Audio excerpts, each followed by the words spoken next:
de la pédophilie. Mais avant ça, si vous êtes déjà connecté, commencez déjà à mettre des pouces, des likes.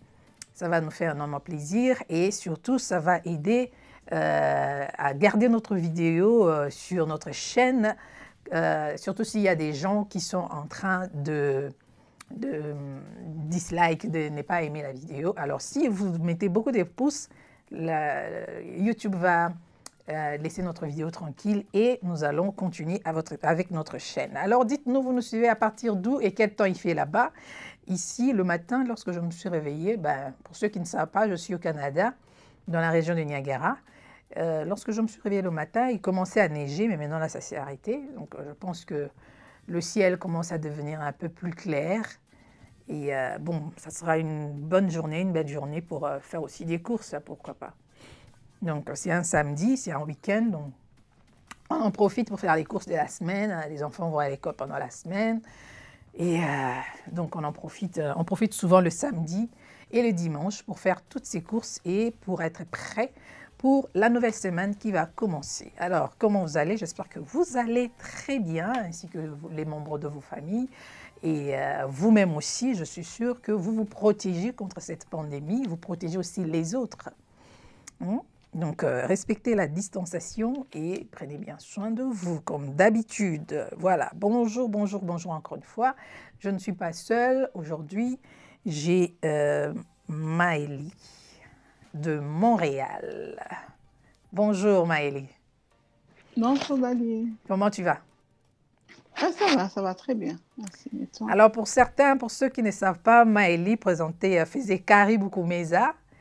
Et là, elle nous montrait comment préparer, elle nous montrait tout genre de recettes, que ce soit recettes de poisson, des légumes, viande, poulet. Ben, je ne vois plus, tu fais plus des vidéos. Qu'est-ce qui s'est passé? Mais je commence tranquillement. Moi, je ne voulais pas aller dans les lives, je voulais faire un peu des vidéos, Ok. filmer, monter tout ça, mais avec la pandémie, c'est pas facile, avec mon caméraman aussi. Ouais. Donc, on essaie de, bientôt, des belles choses. Là, Ah, on attend, hein, parce que bientôt là... Parce qu'il y avait des accouchements, tout ça, mais non, non. Là, on répond tranquillement. Si j'ai eu 2 bébés dessus. Donc... Tu as arrêté? Félicitations d'abord. Tu as arrêté parce que tu as dit que tu vas reprendre. Ben, on ne sait pas, oui, on ne sait jamais. Je reprends. J'ai déjà repris. Ok. Quand moi, je faisais les émissions, quand on faisait les émissions au début, c'est pas comme maintenant. Hein. C'est comme maintenant YouTube et c'est Internet, c'est comme ça. Oui. Là, on était en train de se filmer, maintenant, on a arrêté. Là, on doit essayer de rentrer aussi dans le bain tranquillement aussi. Mais ça va bientôt, en tout cas. Moins d'1 mois. Dans moins d'1 mois. Ok, surtout que bon, les fêtes arrivent, on aimerait avoir des nouvelles recettes, hein? On aimerait avoir des nouvelles recettes, savoir. Oui, oui, oui. Avec ce confinement, on aimerait quand même avoir de nouvelles recettes, nous faire plaisir en fait. On veut se faire plaisir pendant les fêtes, quand même manger quelque chose de spécial aussi, une nouvelle recette, ça ferait, hein, ça nous fera du bien. Oui, oui. Alors, qui sont en ligne? J'ai vu, il y a quelques personnes en ligne qui nous ont salués. Bonjour Pessi, comment tu vas? Ah, Pessi dit bonsoir, bonsoir à toi aussi. Ici, nous sommes encore en pleine journée là. Alors, Jonathan qui nous suit à partir de Kinshasa Matonge. J'aime Jonathan parce qu'il est très précis. Kinshasa Matonge. La fois dernière, il nous a même dit le nom de l'avenue là où il était. Bonsoir, bonsoir Jonathan et bienvenue encore à Dahlia Show. Bienvenue. Pembele Event, bonsoir. Comment tu vas Pembele? Bienvenue, bienvenue. Ici dans Dahlia Show. Qui encore est là? Ah, à Londres, il fait froid, mais pas autant que chez vous. Ah, ma chère. Chez nous, c'est toujours comme ça. D'ailleurs, là où je suis, il fait moins froid que là où Maëlie se trouve. Parce qu'elle est à Montréal et il fait plus froid que chez nous ici en Ontario. Donc, on est à Laval. Tu es à Laval en plus. Hein? On est habitué. On est habitué. C'est froid. La preuve est que nous sommes en vie. Hein? Ouais. Nous sommes en vie, on continue de vivre. Mais je dirais plutôt que Londres aussi fait froid, hein, parce que là-bas, il fait froid à cause du vent aussi. Mais est-ce qu'il fait froid comme ici chez nous?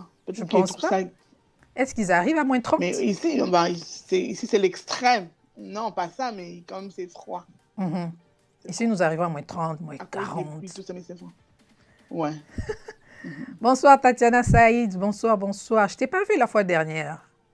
Tu étais occupée? Bienvenue, bienvenue à Dahlia Show.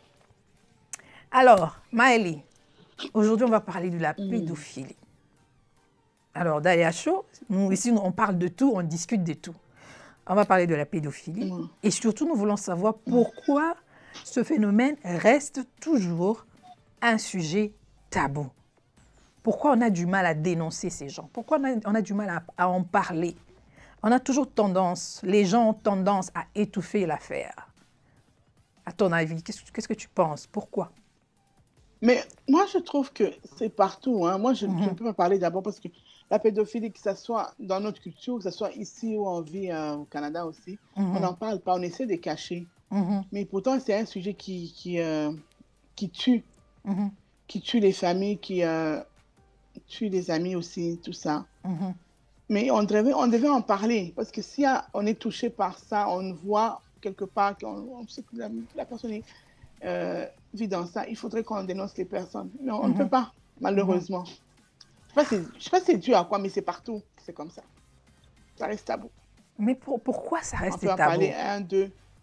Est-ce que c'est le fait, est-ce que les gens veulent protéger ces personnes, ces pédophiles, ou bien ce sont les parents qui ont peut-être honte que l'histoire soit connue des autres? D'un côté, c'est ça aussi. Les parents protègent. Moi, je connais quand même une famille aussi que sa fille a été abusée, mais la maman ne veut pas en parler parce que elle a honte qu'on pointe sa fille de doigt, tu comprends? Ça s'arrête là entre nous, bon, entre bisous. Mais pourtant, il faut en parler. Il faut en parler parce que quand on parle d'intégration, on parle de la communauté, là, il faudrait qu'on parle de tout. Oui. Il faut qu'on en parle. Oui. Il faut qu'on brise le morceau. Et puis quand on pense que bon, on ne veut pas en parler parce qu'on a honte, vous donnez l'occasion au fait à ce criminel de continuer à faire la même chose. De continuer, c'est ça. De continuer, vous le protégez. Pour moi, je pense que tu es en train de le protéger et tu es en train de contribuer aussi. Parce qu'il va continuer il y aura d'autres enfants qui seront victimes. Il va continuer avec ses actions et bon, voilà. Il ne sera pas du tout arrêté, il ne sera pas puni. Mais moi, il y a aussi une famille ici que je connais. C'est ça. Ils ont préféré, parce que le monsieur était marié, le monsieur a abusé de leur fille, vu qu'il était marié, ils ont préféré envoyer leur fille dans une autre ville, parce qu'ils ne veulent pas qu'il bat les coups, tu comprends. Et pourtant, il faut en parler, parce que si la personne accueillie, la personne est partie, et consentante dans ces choses-là, mais pourquoi ne pas assumer? Pourquoi ne pas assumer? Moi, je dis, si je te vois, en tout cas, si j'en connais un, je dénoncerai. Tu comprends? Donc, ça dépend d'une personne à une autre. Mais sauf que, malheureusement, c'est la majorité qui ne veut pas parler de ça. Et les cas. C'est pour la réputation, c'est pour la culture, pour la honte. C'est ça aussi. Mais c'est que c'est pas souvent dans le mariage. Tu vois, le mari vient, c'est un mariage, hein, un mariage recomposé. Le mari vient dans un mariage où il trouve la femme avec des enfants et le mari abuse des enfants, mais la femme se tait, comme tu viens de le dire là. La femme se tait parce qu'elle veut préserver son mariage, mais en préservant le mariage, tu es en train de protéger le criminel, tu es en train de le garder et malheureusement, la victime, puisqu'elle n'a pas été écoutée, va continuer à souffrir toute sa vie. Toute sa vie. Donc, ça veut dire que la mère sacrifie son enfant, sacrifie sa fille au nom de l'amour. Mais moi, je ne trouve pas ça juste, hein, parce que si tu rentres dans un mariage, une famille récomposée, et que tu amènes tes enfants, tes filles, mais le monsieur est supposé être aussi leur papa, n'est-ce pas? Oui. Mais si une fois qu'il a commencé déjà à abuser de tes enfants, mais pourquoi te taire? Pourquoi rester dans ce genre de mariage? Mieux vaut partir ou bien en parler, parce que il faut qu'il soit fait. Il faudrait qu'on s'habitue un peu à s'ouvrir. Il y a un problème, il faut qu'on en parle. C'est pas parce qu'il faut... À s'ouvrir et à faire intervenir aussi la justice ou la police. Hein? C'est ça. Oui, c'est ça. Donc, s'il faudrait en parler, il faut en parler. Beaucoup de familles, surtout dans notre communauté, beaucoup se taisent. L'amour n'a pas de sens. L'amour, en fait, l'amour, ça reste l'amour. Mais sauf que si la personne commence à abuser de ton enfant, il y a même les propres parents, ton vrai père abuse de toi. C'est comme le viol aussi, il faut qu'on en parle. Oui. Il faut qu'on en parle parce que si on n'en parle pas, comment on va continuer? Tu Parce que comprends? là aussi, Toi, tu restes tranquille parce que j'essaie de on a une comprendre, conscience aussi quelque part. voilà, j'essaie de comprendre aussi la femme qui a ce genre de mari qui abuse des enfants et qui reste silencieuse. Est-ce que vraiment elle est en Et comment paix? tu dors tranquille? C'est ça, c'est ça. Moi, je ne peux pas dormir. Imagine, toi, tu as un enfant qui a de la fièvre la nuit, tu dors. Tu ne peux pas dormir. Mais si ton enfant est abusé, il faut que tu te mettes debout. Oui, oui. Mais je ne comprends pas c'est quoi le problème avec notre communauté. Mais moi, je parle plus de notre communauté parce qu'on est dans notre communauté aussi. Mais je peux parler aussi du Canada partout. On en parle. Il faudrait qu'on essaie un peu de s'ouvrir. On essaie un peu de parler, de s'ouvrir. Parce que nous, ici, pas nous, mais nous, les Congolais, on a tendance toujours à se protéger, à garder nos secrets. Oh, je ne veux pas. C'est OK, il faut aller, tout ça. Mais pourquoi ne pas en parler? Si tu as été abusé, tu as eu des problèmes, si tu n'en parles pas, et vous souffrez à l'intérieur. Ça, vraiment, c'est un sérieux problème dans toutes les communautés parce que moi, je ne trouve pas ça normal. Non. Tu acceptes que tes enfants souffrent parce que toi, tu veux préserver l'homme. Tu veux le garder, tu veux continuer à vivre. Mais malheureusement, tu n'auras plus confiance en cet homme. Que ce soit consciemment ou inconsciemment, quelque part, dans ta tête, tu seras toujours dérangé parce que tu vis avec quelqu'un qui est attiré par les petits-enfants, qui est attiré par les mineurs, qui aime abuser des enfants. Et ça, c'est un problème sérieux. C'est un problème sérieux. Je regardais, je pense, un documentaire en France, une dame qui a eu un enfant avec son père. Elle a caché ça durant toute son enfance. Mais à bout, elle n'en pouvait plus. Elle a craqué. Quand elle a déprimé, elle est tombée en dépression, elle a commencé à parler de ça. Et ça n'arrête plus là. Mais c'est quand c'est trop tard, ton père est déjà décédé, tu vas le suivre au cimetière. Mais quand ton papa était en vie, et maintenant son enfant est là. Tu détestes ton enfant parce que mon père m'a violée quand j'étais jeune. Il ne voulait pas que je parle de mon enfant. Il m'a enfermée dans le grenier, tout ça, quand j'étais petite. Quand j'étais petite, pardon. Mais pourquoi tu n'en as pas parlé quand tu étais petite? Tu en parles aujourd'hui? Après combien d'années ton papa a déjà été enterré, 10-15 ans passés? Ça m'a fait pleurer. J'ai dit, mais écoute, cet enfant-là, cette dame ne veut plus se remarier, elle ne veut rien savoir. Oui, parce que sa vie a été détruite.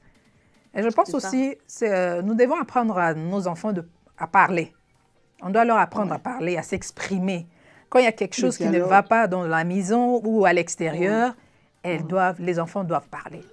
Doivent parler, c'est ça. Le dialogue est très important. C'est pas seulement entre mère et enfant, mais dans toute la société, même dans toute la vie. Parler, savoir s'exprimer. Qu'est-ce que je ressens? Est-ce qu'il y a un problème? Qu'est-ce qui me dérange? Et nous aussi, les parents, on doit avoir aussi l'oreille à écouter. Des fois, les mamans ont tendance, l'enfant vient vers toi te dire une chose, tu n'as même pas entendu. Tu dis, arrête. Mais il faudrait entendre peut-être que ton enfant a un souci. Des fois, il est abusé à l'école. Des fois, il y a un problème. Mais tu veux rien savoir. Mais tu laisses l'enfant, on va en parler demain, et puis on tombe dans le piège, tu comprends? Mais est-ce que ce n'est pas parce que les parents, puisque c'est un adulte, il a déjà compris le problème et il est en train de fuir juste la réalité, il ne veut pas entendre parler de ce problème? Moi, je pense que ce n'est pas question de ça, c'est pas il fuit. Mais je pense que c'est des sens d'irresponsabilité, pas fuir aussi des sens d'irresponsabilité. Mais c'est pas parce qu'il faudrait d'abord que tu entendes ton enfant. Tu n'as même pas entendu ton enfant. Peut-être que bon, tu sais pas. Ou bien parce qu'on est fatigué. Mais pourquoi tu as eu cet enfant alors? Parce que si tu n'es pas prêt à l'entendre. Tu n'as pas le temps pour lui. Qui sont bavards, qui viennent te parler pour rien. Mais il faudrait quand même avoir l'oreille à l'enfant. Parce que l'enfant, s'il vient te voir une fois, 2 fois, ça dit qu'il y a un souci. Mais déjà, quand l'enfant est bavard, c'est déjà un bon signe parce que c'est un enfant qui parle, qui dit ce qu'il pense. Et un jour, s'il y a un problème, il viendra facilement t'en parler. Parce que c'est un enfant qui est habitué à parler. Donc, même lorsqu'ils viennent de temps en temps et nous raconter même des choses qu'on ne comprend pas, on doit quand même les laisser. Bon, ils parlent et puis... Les laisser. Oui. Bonjour, Gabriel. Bonjour. Mais il faut... C'est ça. Les parents... On a une autre personne, il y a Gabriel qui est là à partir de France. C'est ça. Gabriel, tu es en retard, tu étais où? Ok. Est-ce que vous m'entendez? Je t'entends très bien. Sans problème, sans grésillement, donc il n'y a pas de souci, vous m'entendez 5 sur 5. Ok, parfait. Là, il y avait un problème de connexion. avec Oh. la fibre optique. Mhm. Donc là, ça a été rétabli, donc il n'y a pas de souci. Ah, content de te revoir. Je pensais que tu nous Ben, avais abandonnés. jamais de la vie. Tout le plaisir est pour moi. Merci, merci. Alors, Gabriel, nous sommes en train de parler de la pédophilie et nous voulons savoir D'accord? pourquoi ces sujets restent tabous. Pessi dit, il y a 2 fois, c'est le propre père ou l'oncle. Oui. La majorité des cas, ce sont les gens de l'entourage. La majorité des cas, Les proches. la victime connaît son agresseur ou le criminel. La majorité des cas. Ça peut être... Surtout les parents qui ont tendance à héberger toujours l'enfant de mon oncle, l'enfant de ma tante. voilà. Tu sais, on a été tous dans des grandes familles. Hein. On a tout le temps des cousins, des cousines qui arrivaient de par-ci, par-là. Hein. C'est ce genre de personnes qui venaient, qui abusent des enfants. Oui, oui, oui. Oui, parce que chez nous en Afrique, on a toujours tendance, on a l'habitude en fait de vivre en communauté. Il y a des oncles, il y a des tantes, il y a des fois vous avez des grands-mères, il y a des fois vous avez des cousins, le cousin, le cousin, le cousin, le cousin. Donc, des fois, vous ne comprenez même pas la relation que vous avez avec cette personne. Et vous ne savez pas ce qui se passe lorsque les adultes ne sont pas là ou lorsque tout le monde est parti. Et il y a des enfants qui sont restés seuls à la maison, vous ne savez pas ce qui se passe. Les éducations. C'est très compliqué. Il n'y a pas que dans les familles, il y a aussi dans les milieux de sport. Dans les aussi. camps, les enfants, quand ils... Voilà, quand les milieux de sport. Dans les camps en vacances, tout ça. Les milieux de sport, je suivais un documentaire sur Netflix où on parlait des enfants qui avaient du potentiel, mais les parents les ont tellement poussés là-dedans pour qu'ils deviennent des stars, des champions et tout. Et tu sens que l'enfant avait vraiment la pression et faisait tout ce que l'entraîneur lui disait pour réussir dans cette carrière. Ouais. Pour réussir, alors, les entraîneurs, lorsqu'ils comprennent que les parents se donnent à fond pour que l'enfant aille vraiment plus haut, ben, l'entraîneur en profite. Hein? L'entraîneur en profite et la fille viendra parler justement lorsqu'elle sera adulte. Et vous comprenez que bon, il y a des abus un peu partout. Il faudrait vraiment faire très attention. Gabriel, tu voulais dire? Oui, c'est vrai ce que vous dites. Et souvent dans notre culture, quand on se mélange promiscuité, quand il y a du monde à la maison, c'est souvent dans un cercle bien restreint, bien fermé quand ces histoires-là arrivent. Mais moi je pense qu'il faut-il encore prendre ce problème à la source. Quand je dis prendre ce problème à la source, c'est le style de notre éducation, belle qu'elle peut être, plus efficace qu'elle pourrait être, mais notre éducation, souvent dans la méthode, je pense qu'il y a quand même des lacunes dans notre éducation qui fait que il faudrait faire attention. Pourquoi je dis cela? Vous savez, dans notre éducation, il y a ce côté où, arrivé à un moment donné, le dialogue avec les parents et les enfants et vice-versa est souvent rompu. Quand je dis rompu, ça va toujours dans un sens. C'est-à-dire que les enfants vont subir. Quand je dis subir, c'est-à-dire ils vont subir toutes les choses. On va leur infliger de la discipline, on va leur infliger toutes les choses qui vont accompagner cette éducation. Mais faut-il encore comprendre que aujourd'hui, par exemple, au pays, quand les jeunes grandissent, le seul moment où le moment où ils auront à dialoguer avec les parents, c'est lorsqu'ils viennent demander quelque chose, par exemple. C'est quand tu as des enfants, les seules fois où ils ont eu des vraies conversations avec les parents, c'est quand il fallait venir demander l'argent de Minerval, par exemple. C'est-à-dire le seul moment où tu viens, tu t'adresses devant tes parents ou papa et maman, c'est « Ah, papa, j'étais juste venu pour te dire qu'il fallait donner les frais pour l'inscription de telle chose. » Et le papa cherche plutôt toujours à garder la face, d'avoir toujours une mine sévère pour dire que c'est un papa autoritaire. C'est-à-dire un papa autoritaire, c'est un papa exemplaire. Donc il va juste serrer la mine en disant bon, ok, je laisserai l'argent sur la table, ok, tu demanderas à ta maman, j'ai laissé l'argent. En fait, c'est concis. Donc le papa ne s'intéresse même pas à savoir comment ça se passe à l'école, comment tu te sens, est-ce que l'environnement dans lequel où se développe cette activité, le savoir dans telle école, est-ce que ça se passe bien? En fait, rares étaient les parents qui pouvaient aller en profondeur pour savoir exactement comment vivait cette vie scolaire avec les enfants et ainsi de suite. Donc, dans l'éducation, pareil pour... et ça encore, c'est pour les... Je donne un exemple pour les garçons. Pareil encore pour les filles qui grandissaient, c'était encore très difficile. Pourquoi? Parce que l'enfant qui grandit est plutôt soumise. La fille était souvent soumise aux tâches ménagères pour la préparer dans sa vie future pour devenir une femme. Mhm. Ça s'arrêtait plus sur cette optique-là, en fait. C'est-à-dire que l'enfant qui est jeune, quand c'est une femme ou c'est une On jeune la fille, prépare à être une bonne on l'a femme. préparée à être Une bonne une femme bonne femme, soumise. c'est-à-dire une bonne, une bonne femme, si tu le veux.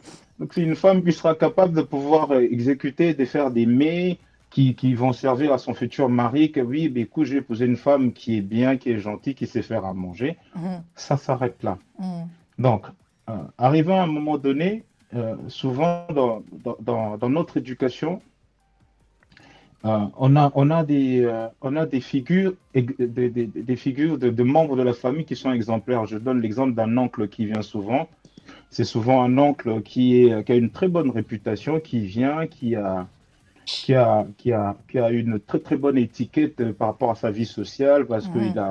il a réussi à s'en sortir, il a une vie aisée, qui vient à la maison. En fait, cet oncle ou le tonton qui vient, il a déjà cette image où tu vois, même les parents lui lancent des fleurs ou les parents sont vraiment en train de l'aduler en disant que tiens, regardez votre tonton, c'est vraiment un exemple, Mhm. regardez telle personne, ou regardez.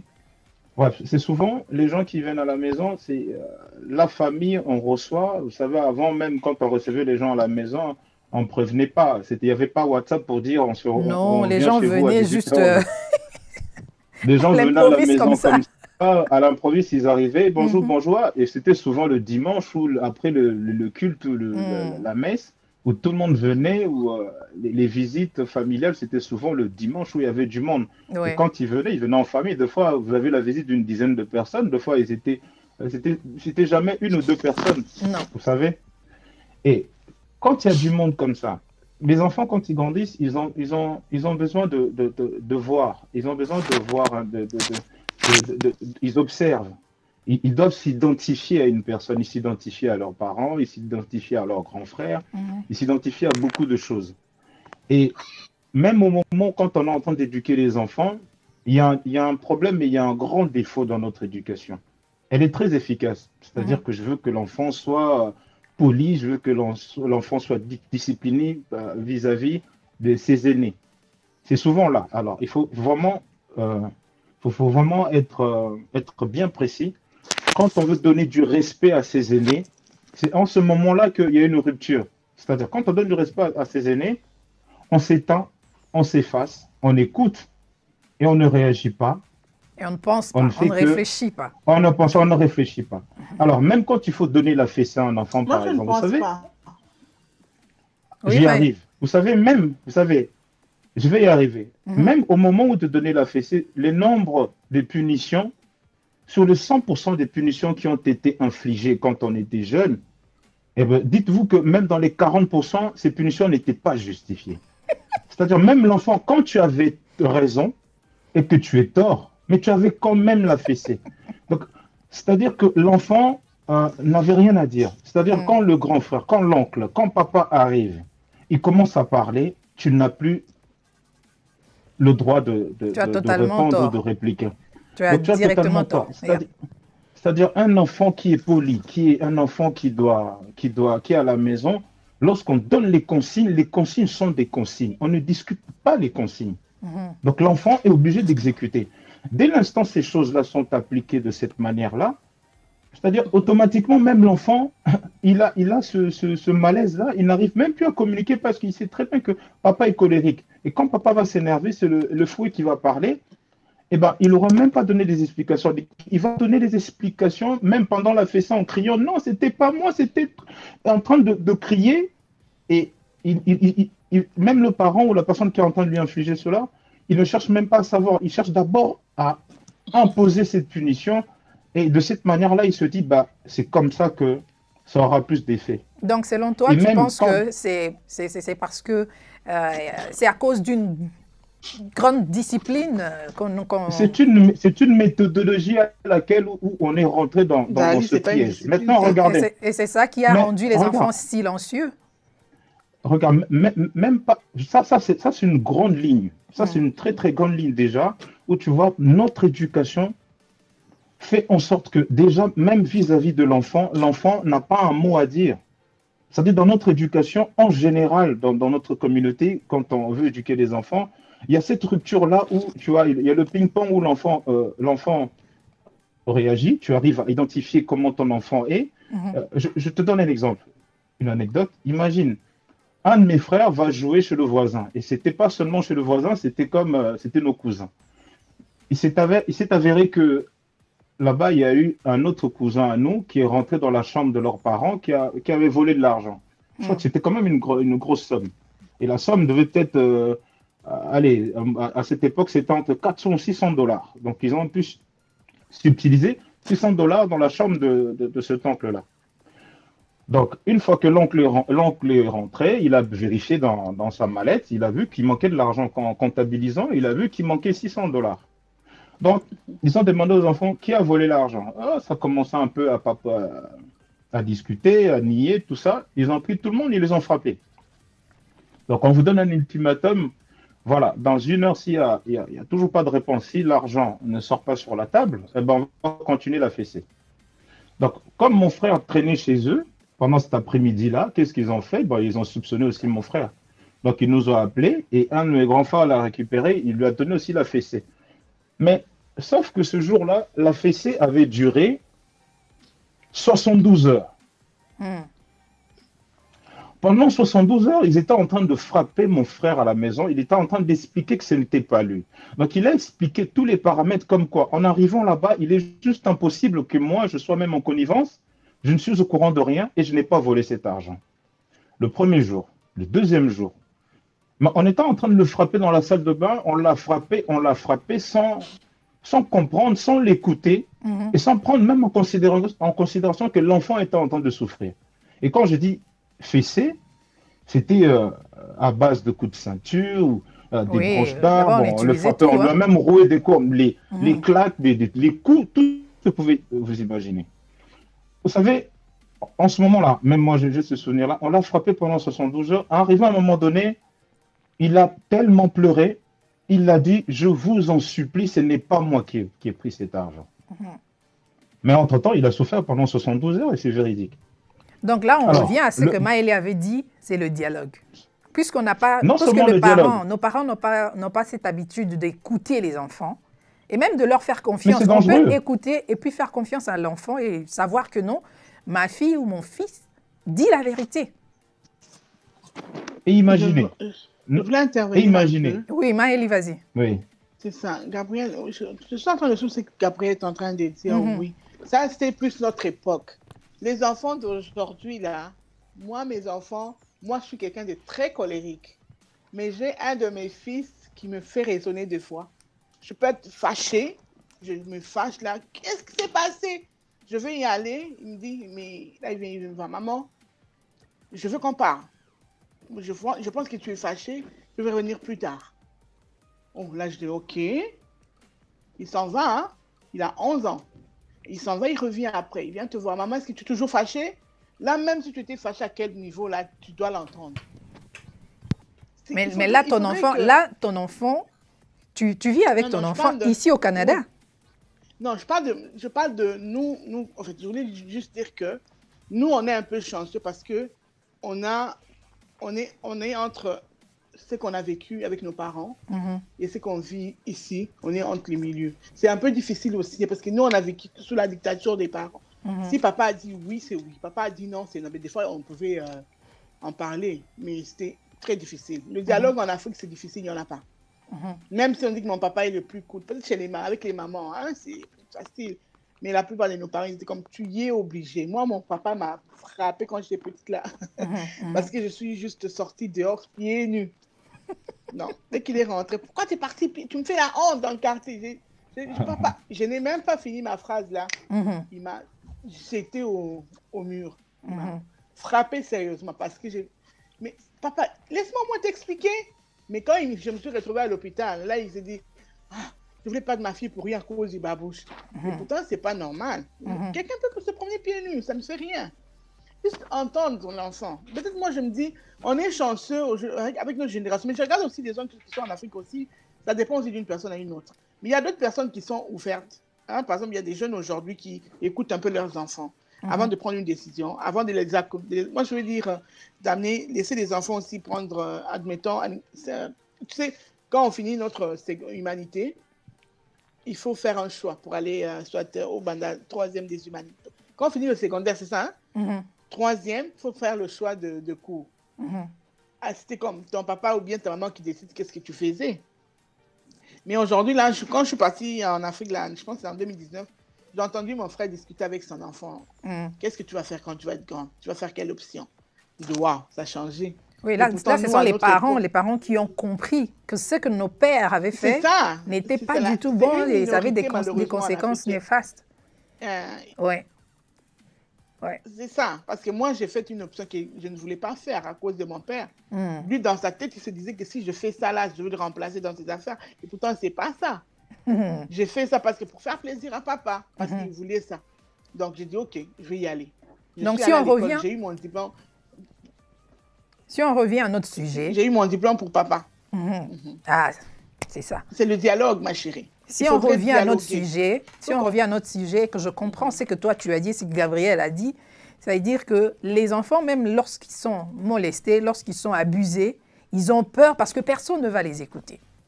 Ils ont peur parce que personne ne va les écouter. Ils n'ont jamais eu cette place où il a la liberté de s'exprimer, de parler, de dire ce qui se passe dans sa tête, ou bien ce qu'il ressent, ou bien ce qu'il a vécu. Donc, puisque... Non seulement la peur. Non seulement la peur ou le fait qu'ils se disent, parce qu'une fois qu'on a subi ces choses-là, il y a le choc d'abord. Le choc t'empêche d'avoir une certaine lucidité en tant que jeune fille qui a eu des attouchements, parce que la pédophilie en elle-même, au fait, c'est un acte, en général, n'est pas jugé qu'une seule fois. Souvent, c'est un processus où quand tu subis ces choses-là, c'est dans un cycle. C'est-à-dire, quand tu arrives au niveau où même tu vas en parler, c'est parce que soit tu n'as... il y a Tétragramme qui dit, il y a aussi des femmes qui abusent des petits garçons. Oui. Mais oui, il y en a, oui. Il y en a. Si, tout à fait.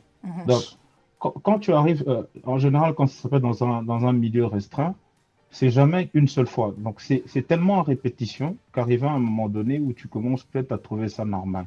Et pourquoi non seulement à trouver ça normal, tu te dis, tu te culpabilises même le fait de se dire, comment j'ai subi ça, c'est peut-être de ma faute.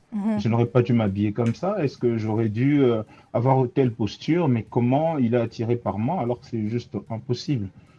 Il y a cette barrière-là déjà d'une, et après de deux, c'est des choses que tu ne pourras jamais aborder avec ta mère ou un membre de la famille. Déjà, des choses normales, tu n'arrives pas à communiquer. Déjà, même quand tu as raison, on ne t'écoute pas. Et c'est avec ces choses-là que tu iras aborder. Et ce n'est pas comme tu as parlé de l'oncle qui vient avec un statut social très bien établi. Voilà, s'il abuse de toi, ce n'est pas qu'on va t'écouter. Si tu vas dire à ta mère, voilà, l'oncle m'a fait des attouchements, l'oncle m'a dit ceci, l'oncle m'a embrassé. Je vais même aller loin. Je vais même aller plus loin que ça. Pourquoi j'en parle? Pourquoi je parle de cette éducation?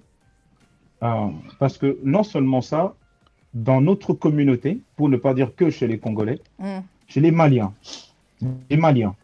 chez les Comoriens, chez même dans la communauté musulmane, où souvent où on se dit, ils ont leur religion, ils sont protégés par rapport à leur religion, par rapport aux tabous, par rapport aux interdits. Et ces gens-là, même dans leur cercle, quand ils grandissent, souvent les enfants, même ici en Europe, vous savez, parce que notre époque, on a subi, c'était très dur, les parents étaient très durs.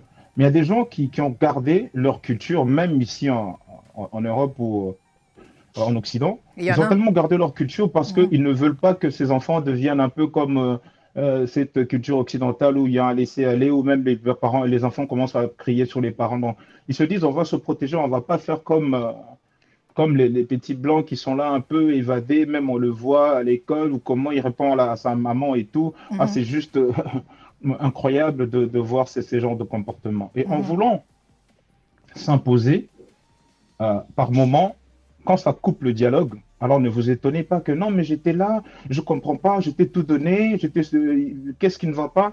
Mais c'est justement là le problème.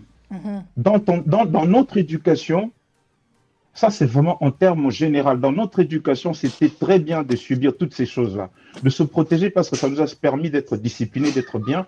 Mais attention, il y avait des erreurs, il y avait des lacunes. Oui. Il y avait beaucoup d'erreurs et il y a tellement eu de ruptures. Parce que imaginez, chez les Comoriens, par exemple, je vais vous donner un exemple. Les Comoriens, quand tu arrives à la majorité, il ne faut même pas chercher de midi à 14 heures, on va te trouver un homme. Un homme qui doit savoir connaître faire la prière, un homme qui a le profil qui correspond à leur fille. Donc, ils vont voir l'autre papa. Et ça se passe ici en Europe, ici en France, par exemple. Alors, sur le bouquin que j'étais en train d'écrire, il y a une fille qui a accepté de témoigner. Elle a dit, bah, moi, ça a commencé avec mon grand-père, ça a commencé avec mon oncle. Comment ça a commencé? Il dit, en général, ça commence par des signaux où elle te regarde dans les yeux et tu sens qu'il te désire. Parce que chez les femmes, en général, la manière dont le tonton ou l'oncle ou le cousin, quand il va poser les yeux sur toi, tu le sais tout de suite. Elle commence à le sentir. Et même, tu sais, deux fois, c'est ah, ma fille, comment ça va, le petit câlin. Mais elle sentait que le câlin était un peu, commençait à prendre des connotations un peu bizarres parce que la main commençait à descendre sur le bas du dos et ça commençait à toucher les fesses. Et petit à petit, elle s'est questionnée, elle a dit, mais soit elle rêve, soit c'est pas vrai. Et un soir, elle se retrouvait dans la chambre. Et souvent dans la chambre, dans des familles nombreuses, vous partagez la chambre avec 3 ou 4 personnes sur un lit superposé où tu vois, elle était sur le lit d'en haut. Donc, à 3h, 4h du matin, l'oncle qui rentre, il s'arrête devant elle, elle commence à sentir sa respiration. Elle se dit, mais j'ai reconnu son eau de colonne. Elle avait tellement peur qu'elle a même eu peur d'ouvrir les yeux pour l'affronter déjà. Mais elle a reconnu non seulement sa respiration, son eau de colonne, elle se retournait tellement qu'elle avait peur, il y avait son cœur qui battait. Elle a dit, mais tonton, qu'est-ce que tu es en train de faire? Il fait, non, non, ma fille, fais-moi confiance, c'est moi, ne t'inquiète pas. Donc il a commencé à la caresser, la toucher et tout ça. Et maintenant, qu'est-ce qui se passe? Les mamans, en général, quand elles dorment toujours sur une oreille, comme on dit. Donc la maman a senti qu'il y avait quelque chose chez elle. Et qu'est-ce qui s'est passé? Elle vient dans le couloir, elle trouve la porte de la chambre, la porte de la chambre des enfants qui était entrouverte comme ça. Donc elle arrive. Donc c'est là où maintenant elle aperçoit le tonton à côté du lit avec sa fille au-dessus, en train de faire des choses bizarres. Et qu'est-ce qu'elle a fait? Au nom de l'éducation, au nom du tabou, pour se dire, ah, je ne sais pas ce qui se passe là-bas. Elle a eu peur, elle s'est rétractée, elle est retournée dans la chambre. Mais elle a fait ressentir sa présence dans le couloir, peut-être pour que la personne qui est à l'intérieur arrête de faire ce qu'il est en train de faire. Vous savez pourquoi elle a fait ça? Elle a fait ça par respect en se disant, ouh là là, je ne veux pas commencer à me confronter comme ça avec le frère de mon mari. Ça risque même que, oui, je vais l'accuser de je ne sais pas quoi.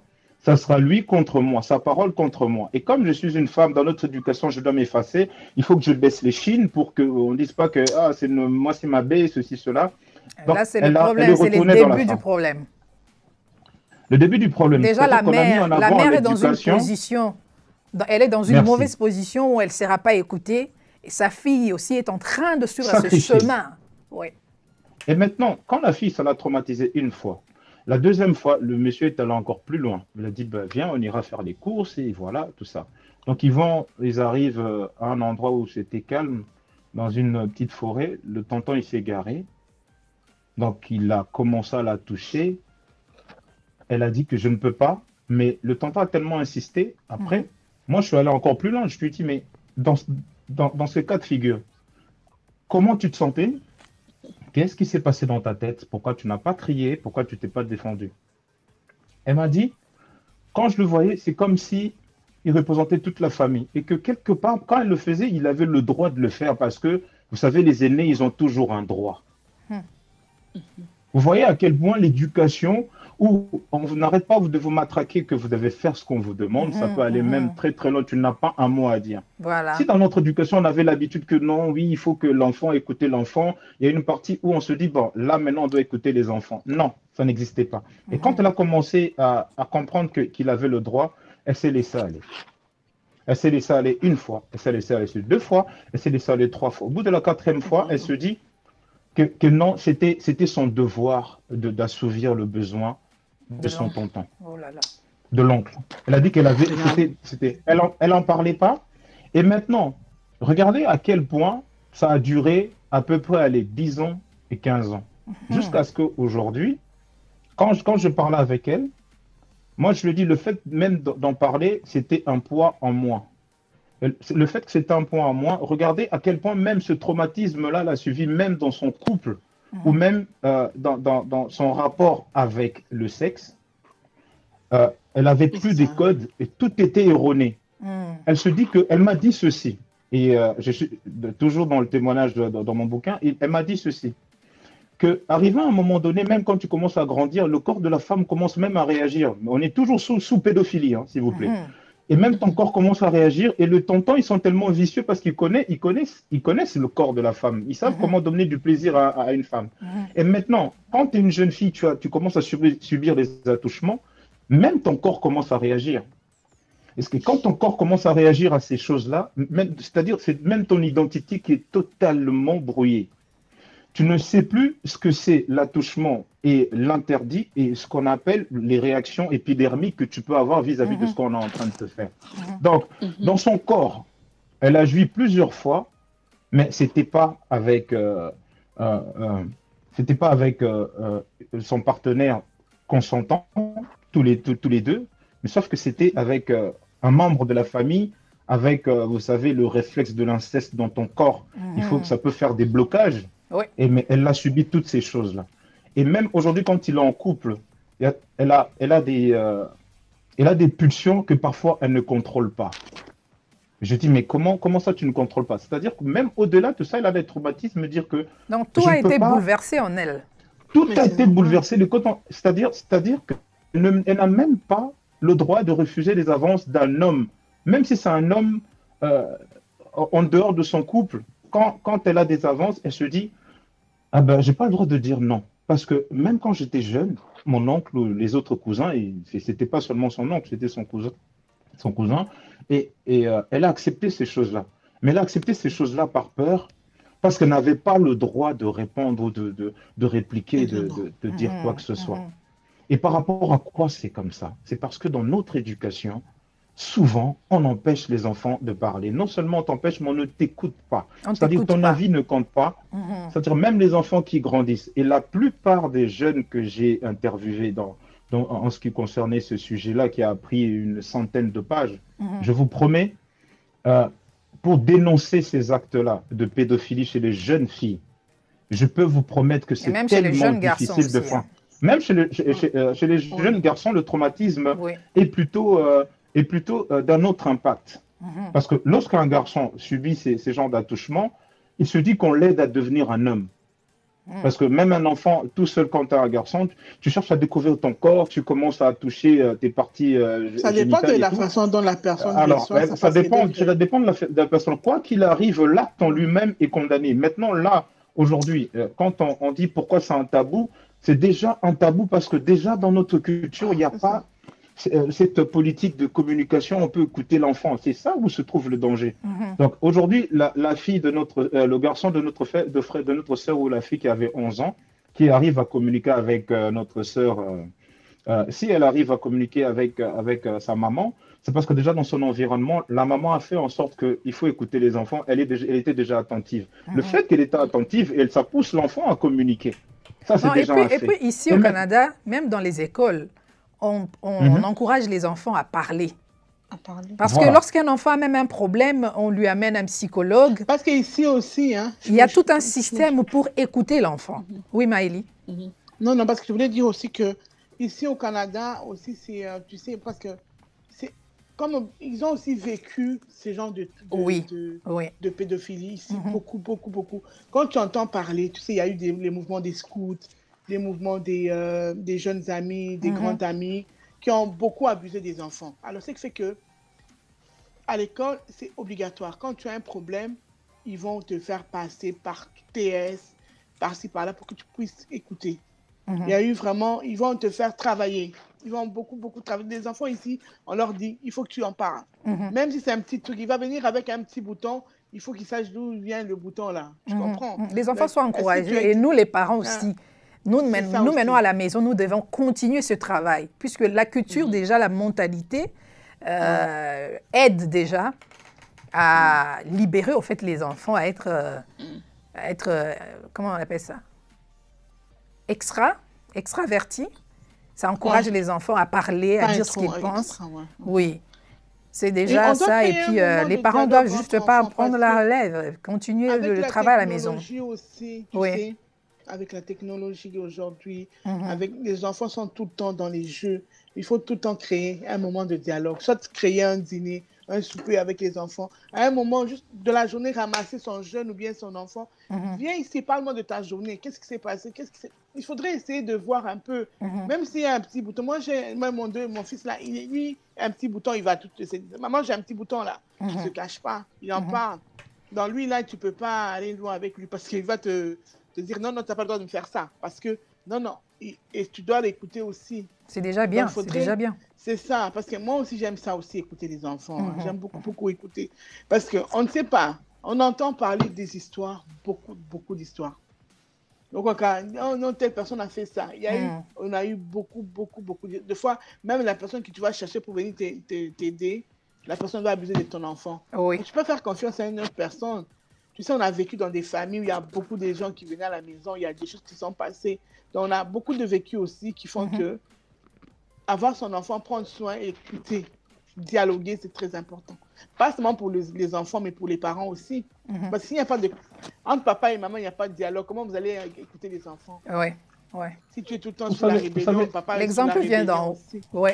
C'est ça. Donc, il faudrait avoir l'oreille à ton partenaire ou bien à ta partenaire. Et aussi, après, apporter ça aux enfants. Parce que si vous venez tout le temps...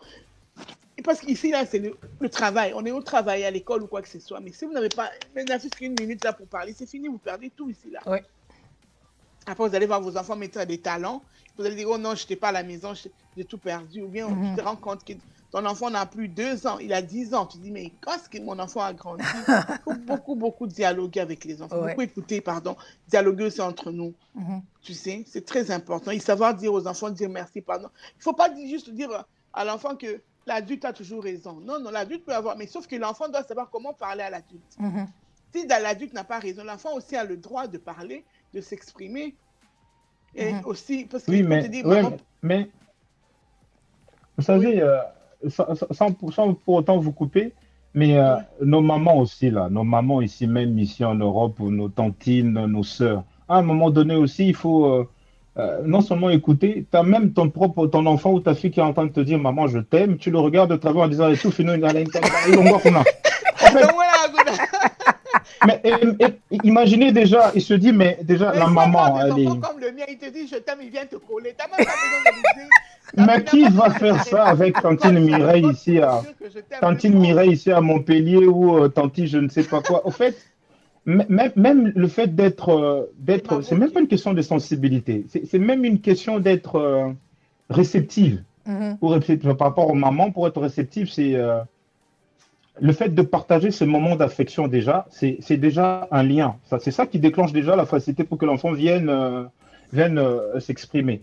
Quand l'enfant exprime déjà son amour en disant maman je t'aime et tout, souvent dans nos communautés les mamans se braquent. Après elle te dit même pas ah ma fille aussi moi aussi je t'aime et tout. Déjà le fait de dire je t'aime, même je t'aime c'est un tabou en fait. C'est même pas automatique. En fait il y a toujours je t'aime devient un tabou. Mais à un moment donné il faut... Mais c'est ça le problème. Mais c'est ça le problème avec notre éducation. Maintenant, cette intégration, regardez, tu sais, moi, les parents de Dali, par exemple, on le voyait tout le temps ensemble, deux fois le soir, en train de parler. On se dit, mais attendez, mais ces deux-là, ils viennent de se connaître ou c'est des jeunes lycéens? Ils sont en train de boire leur bière. Tu vois comment la maman, elle est super attentive. Et papa, son papa était toujours en train de raconter des histoires. Tu sais, il était très éloquent, en train de parler. Mais toujours, nous, on n'était pas très loin. Mais on se dit, mais qu'est-ce qu'ils sont en train de se parler tous les jours? C'est toujours intéressant. Où tu vois que le papa est à fond dans son histoire, la maman qui est attentive, elle aussi en train de rigoler, ils sont en train de se parler, on se dit, mais maintenant les enfants qui sont en train de voir ça, moi, imagine, moi je voyais ça, je me disais, voilà, ça c'était des parents aimants. Et tu as des moments où, dans d'autres foyers, où tu voyais si le papa était amoureux, c'était seulement Je ne quand savais il pas a que tu amené prêtais un petit. attention à ça. Ah, si, moi, moi, c'est-à-dire des enfants, Parce nous, que on je te observe, voyais on passer. voit. Tu passais comme si tu rêvais, comme si tu étais dans ton monde avec tes amis. Ah non, alors pas du tout. Donc, on voyait ces parents-là qui étaient en train de Tu vois les parler, et fruits, vous hein? Tu vois savez, les fruits d'un bon, tu vois les résultats d'un les bon fruit. retombées. Les retombées C'est sont ça. là. Après des années, tu entends des témoignages, ça fait chaud au cœur. Tu sais, c'est Demandez aux beaucoup, gens je de votre. m'excuse, hein. Beaucoup de couples ne savent pas ça, que on doit savoir créer en couple.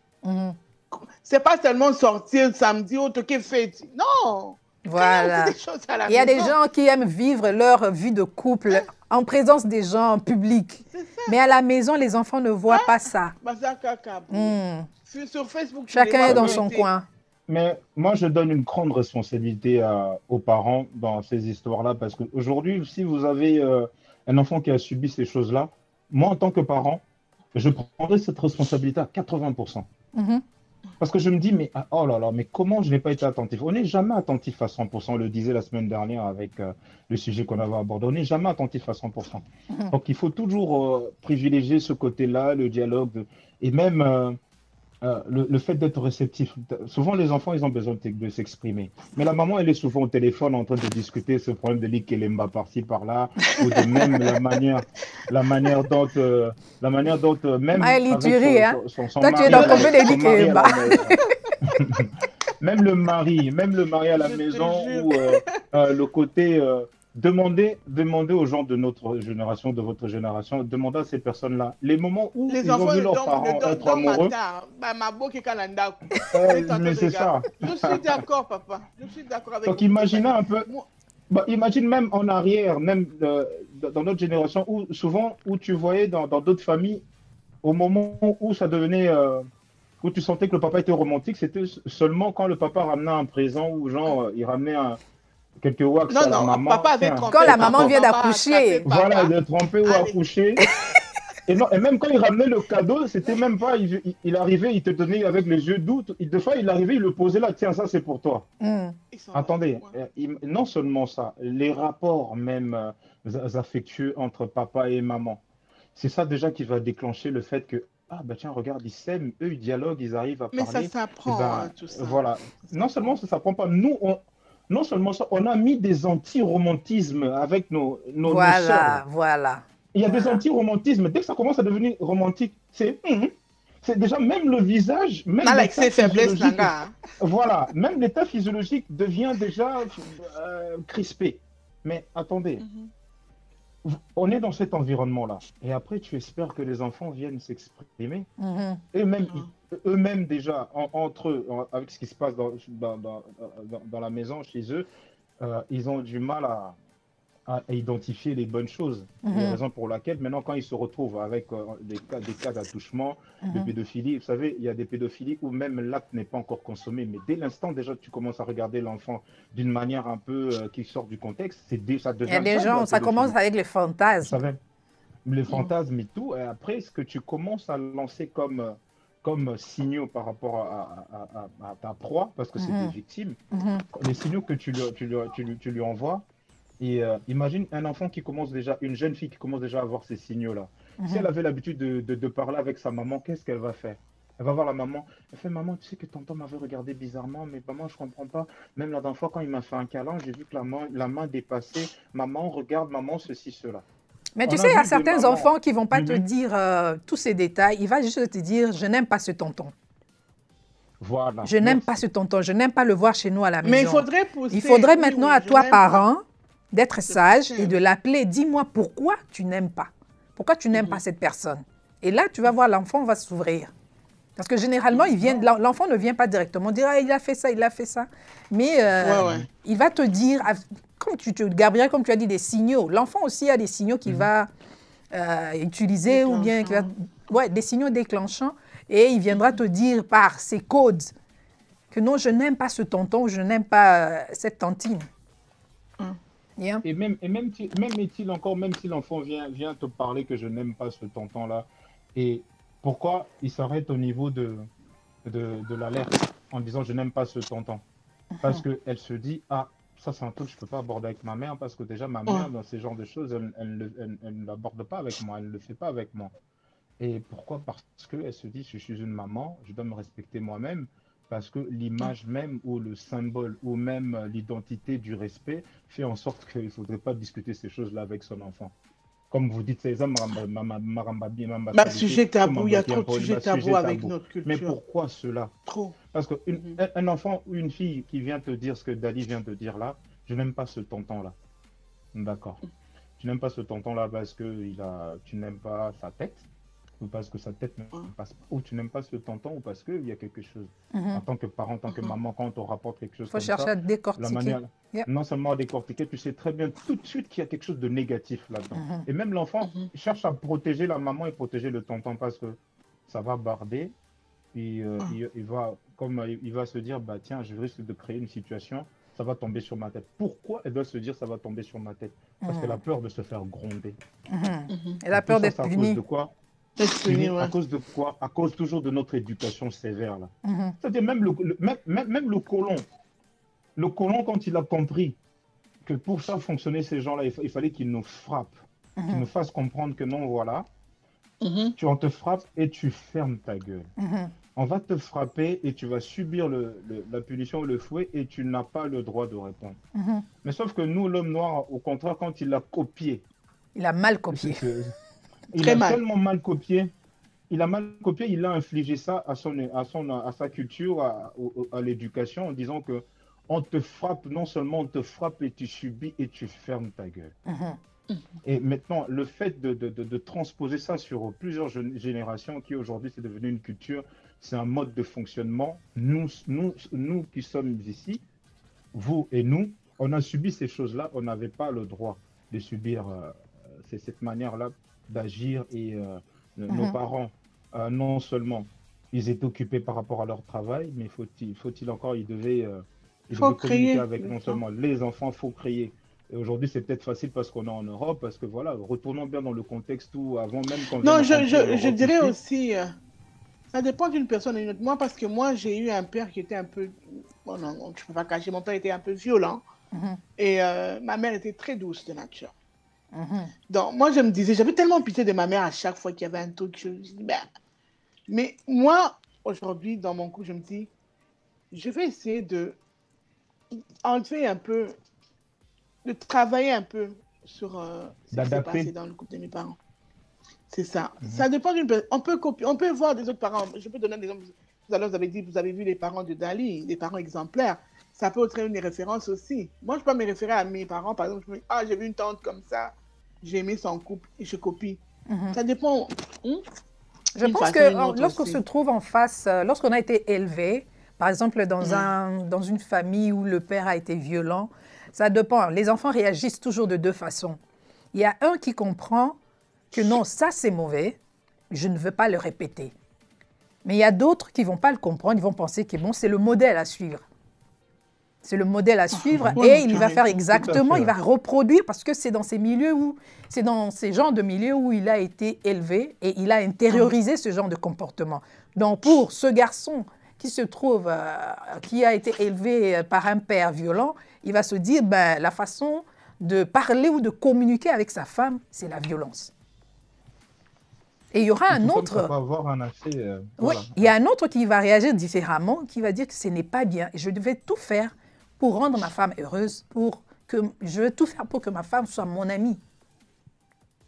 Et je ne veux pas reproduire. Ce sont des gens qui vont aller chercher l'affection. Tu vois, tu dis, bah, tu vas t'accrocher à ton homme, tu dis, hey, moi, c'est plus l'affection que je veux l'amour. Donc, ça va te donner la force. Ça dépend. Moi, par exemple, ça va donner la force d'aller chercher le côté positif. Le côté, je me dis, ben, je vais travailler, écouter, parler, dialoguer. Parce que moi, ma mère était toujours à l'écoute. Hein. Même si elle avait des bleus là, mais elle était à l'écoute toujours. Elle pleurait, elle était en train de voir. Tu vas jamais la voir en train. Elle rit, elle pleure, mais elle nettoie la maison, elle fait ses choses, elle nettoie les choses de papa. Mais il faudrait... Le plus important, moi je me suis dit, ma mère était tout le temps ouverte à écouter, bien qu'elle n'était pas à la maison tout le temps. Tu t'es dit, je vais chercher à écouter l'autre, le dialogue. Si ça ne marche pas en couple, c'est pour ça que moi, je prends toujours pour le dialogue. S'il y a quoi que ce soit, avant de prendre une décision, avant d'écouter l'autre. Écouter l'autre, c'est très important. Et surtout nos enfants ici, on se dit, oh, oui, ils sont au Canada, oui, ils sont en France, oui, mais il faut les écouter. Oui. Parce qu'ils vont dans des activités, ils vont dans ça. Il faut vraiment parler avec les enfants. Parler. Et c'est très important et c'est productif. Oh, oui. Et dans ce genre de pédophilie, souvent qui arrive ici en Occident, et c'est encore plus subtil et c'est encore plus dangereux.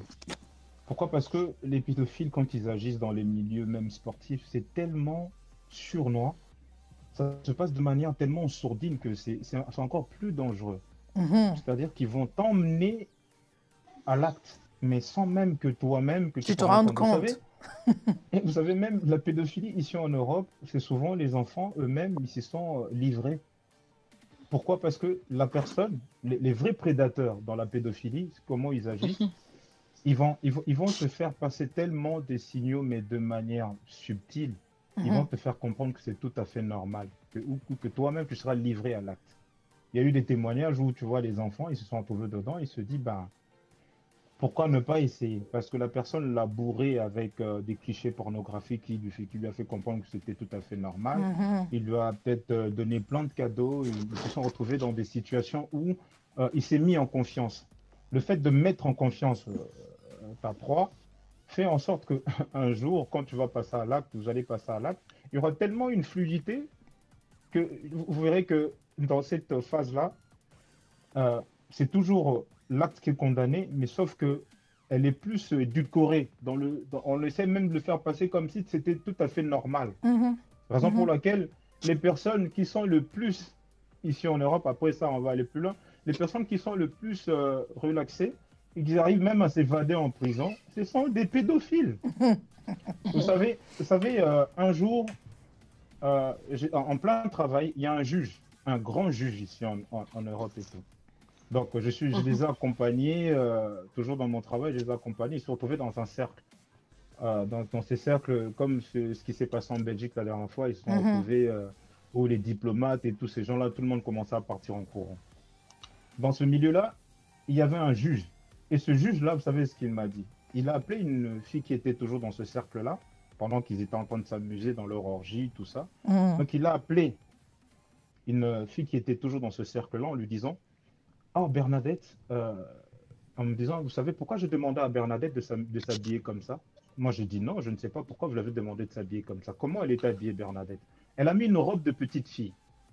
Vous savez, comme dans la petite maison dans la prairie, la fille qui court dans la prairie, la petite fille qui court, là, elle a mis des sandales avec une robe, avec une petite, vous savez. Elle a demandé à cette fille de s'habiller comme ça. Après, il me pose la question en disant, Gabriel, vous savez pourquoi j'ai demandé à cette fille de s'habiller comme ça? Moi, je dis non. Et c'est là, il me fait comprendre, c'est juste pour m'éviter, lorsque je veux rentrer à la maison, d'aller faire des attouchements sur ma nièce qui est en ce moment à la maison, qui a 9 ans, 10 ans. Maintenant, pour me protéger de ces choses-là, je demande à Bernadette de s'habiller comme ça, comme la petite fille, pour me permettre de me défouler. Pour moi, c'est un défouloir qui va me permettre de calmer mes pulsions, en sorte que lorsque je veux rentrer à la maison en présence de ma petite nièce, je veux me tenir droit. Mais vous savez, cette personne-là, c'est un juge. Tous les jours, il envoie des gens en prison. C'est un malade, ça. C'est un malade. Mais ça, bien sûr, c'est un malade. Et imagine maintenant, tous les jours, il envoie les gens en prison, mais c'est un lui-même, pédophile qui peut. Il est à l'extérieur en train de se balader librement. De se balader. Et vous voyez qu'en Europe, non seulement ça peut avoir un cliché un peu pathologique, comme vous êtes en train de le dire, que cette personne-là, effectivement, il est malade. Mais dis-toi maintenant, à combien plus forte raison dans nos familles, quand on se retrouve, vous savez, nous, notre culture, il faut être en famille, il faut partager. Les gens qui viennent, des cousins qui viennent s'installer chez vous pendant 3 mois. Vous partagez la chambre. Je te jure. Et tu n'as même pas le droit de parler. C'est toi l'aîné de la famille. Tu n'as pas le droit de parler. Il y a des adolescentes à la maison. Il y a des adolescentes où les filles sont en train de grandir, la poitrine commence à prendre des formes opulentes et tout, et les tontons qui sont en train de lorgner comme ça, et il commence à lancer des signaux. Et des fois, ça peut être un tonton qui est très élégant. Ou que tu vois, même toi, en tant que jeune fille, tu dis, ah, j'aime trop mon tonton. Innocente que tu peux être. Tu peux même être en train de le câliner. Oh, mon tonton, moi, ceci, cela. Et ce qui va se déclencher pendant toutes ces choses-là, et au moment quand tu passeras dans l'acte, et tu vas te dire, mais tonton, mais moi, c'était vraiment parce que je t'aimais réellement en tant que mon tonton. Mais pourquoi tu fais ça? Mais non, mais t'inquiète pas, on le dira à personne, ça sera notre soeur. Notre secret. Ok, d'accord, notre soeur. Et voilà. Et maintenant, elle se lance. En fait, elle rentre même dans une pédophilie consentante où, tu vois, c'est de la pédophilie. Elle a été consentante parce qu'elle est tombée sous le charme de son tonton et ça va rester un tabou parce qu'elle n'en parlera pas. Elle n'en parlera pas parce que se dit, ah, arrivé à un moment donné, j'étais consentante. Au début, je ne voulais pas. Aujourd'hui, j'accepte. Il faut tenir compte de ces choses-là. Aujourd'hui, quand on parle de la pédophilie, que ce soit dans notre communauté, que ce soit ailleurs, j'ai expliqué un peu comment, chez les Occidentaux, comment ça a été présenté et nous, comment on les subit. Donc, une jeune fille aujourd'hui, quand elle vient pour dire, bah, écoute, j'ai subi ça, regardez ce que ça m'a fait, il y aura toujours la face cachée de l'iceberg. Elle va te dire ce qu'elle a subi, mais il y a toujours le côté le plus profond où elle ne va pas te dire ce qu'elle avait vraiment vécu. Imagine un peu, il y a des jeunes filles qui sont tombées enceintes d'un membre de la famille. Oui. Vous voyez, elle a découvert c'était quoi le corps d'une femme. Elle a découvert c'est quoi le corps d'une femme, de comment le corps fonctionne. Elle se dit, mais la personne qui m'a amené sur ce schéma-là, c'est ce tonton. Mais sauf que c'était un membre de la famille. Pour moi, c'est un choc émotionnel qui restera à vie. Et il va ramener ce traumatisme, il va ramener ces frustrations-là, même dans son couple. Elle va devenir maman, raison pour laquelle, même pour communiquer avec ses enfants, elle a du mal à communiquer. Oui. Comment veux-tu qu'elle aille même Mais c'est normal si Pourquoi? tu as vécu des histoires. Même dans les choses les plus simples, elle n'arrive pas à communiquer parce que déjà, il y a plein de mamans qui ont été des mamans frustrées. Il y a plein de mamans, parce que cette histoire de pédophilie, même sur 3 ou 4 générations, nos mamans aussi ont subi ces choses-là. Pédophilie, tu es violé et tu comprends, c'est normal. Vous voyez un peu? Oui. Donc, aujourd'hui, quoi qu'il arrive, c'est condamnable. Mais nous, en tant que parents, il y a aussi notre responsabilité, oui. Il y a aussi, à l'époque, tu sais, c'était les professeurs, hein, les profs qui donnaient des cours du soir, là, qui ont beaucoup violé, abusé des enfants. Ils viennent là, tu n'as pas le droit de dire un mot. Hein. Donc, tu veux avoir des points à l'école, tu n'as pas le droit de dire un mot. Tu sais, il y a eu beaucoup... en Afrique, il y en a beaucoup. Oui, parce qu'il vient en tant qu'autorité. Et puisque l'enfant est élevé, il faut respecter l'autorité que c'est toi en face de toi, il faut écouter. Voilà. Mais l'enfant qui va voir sa mère, pour maman n'a pas le temps. Maman elle a juste le temps de faire le vernis, de regarder les théâtres, de faire ses cheveux. Elle n'a pas le temps d'écouter sa fille qui vient. Maman, j'ai été violée. Maman, elle n'a pas le temps. Malheureusement, c'est ça. C'est comme ça. J'avais vu, il y a Tetra qui avait... Tétragramme qui avait dit... à quel âge l'enfant est crédible? Il faut savoir faire une différence entre un fait vrai et illusion pour éviter des fausses accusations. Mais pour savoir, pour moi, ce que je peux dire, pour savoir, il faut commencer par écouter. C'est ça. Pour savoir. En tant que parent, si tu écoutes ton enfant, tu vas connaître ton enfant, ma chère. Oui. Il faut connaître ton enfant. Moi, je te dis là, j'ai 4 garçons, je les connais. Je sais que lui, il dit ça parce qu'il dit ça. Il dit ça parce que je connais, en tant que parent, on est supposé connaître nos enfants. Si tu les écoutes. Oui. Si ton enfant on revient toujours à l'écoute. Il ne veut pas aller à l'hôpital, tu comprends. Si ton enfant te raconte une histoire qui est vraie, tu le sauras. Si tu as une fausse, tu le sauras. Mais nous, on a fait ça quand on était même enfant. Hein. Tu ne veux pas aller à l'école. Tu es en train de prier qu'il pleuve parce que ce jour-là, il y a interrogation. Et tu es là, j'ai mal à la tête, j'ai des maux de ventre. Et ma mère, comme elle est infirmière, elle va te dire, OK, on va à l'hôpital, alors on va te piquer. Alors là, tu redeviens normal. Et tu t'habilles, tu vas à l'école. Donc, parce qu'elle te connaît. Voilà. En tant que parent, moi, je dis, aujourd'hui, avec l'expérience d'une mère, je regarde, je dis, mes enfants, ils sont 4. Je les regarde, les garçons en plus, je dis, lui là, il est sain, donc je connais très bien. Quand il ment là, il ne veut pas, tu sauras. Mais tu sauras, mais lorsqu'on est, par exemple, enseignant, ce ne sont pas tes enfants, ce sont tes élèves, mais avec le temps, tu vas arriver à les connaître. Mais on revient toujours au point commun qui est l'écoute. L'écoute.